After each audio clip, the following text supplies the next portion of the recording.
השילוש הקדוש, אלוהים האב, אלוהים הבן, אלוהים רוח הקודש, הבלתי נראה, אבא האב השממי, האחד והיחיד, האדון החי האמיתי, אלוהים כל יכול, יהווה בא בדמות אדם כדי לגאול אותנו מכל מיני חטאים. זהו אבינו האוהב.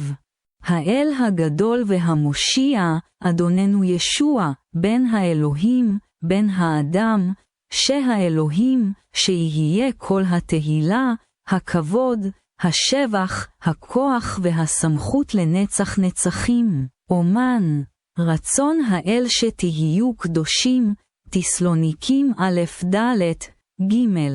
השתדלו לחיות בשלום עם כולם ולהיות קדושים, בלי קדושה לא יראה איש את האדון. עברים י"ב 14.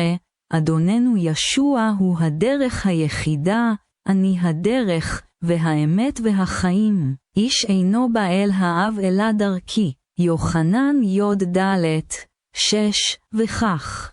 אחים ואחיות יקרים, אנו יכולים להיכנס באומץ לקודש הקודשים של גן עדן בזכות דמו של ישוע. במותו, אדוננו ישוע פתח דרך חדשה ומעניקת חיים דרך הפרוכת אל קודש הקודשים. עברים י' 19-20.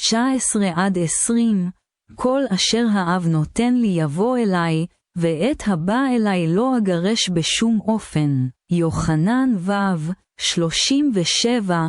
ואתה למלך הנצח, הנצחי, הבלתי נראה, האל היחיד, יהי הכבוד והתהילה לנצח נצחים. אומן, תימותאוס א' 17.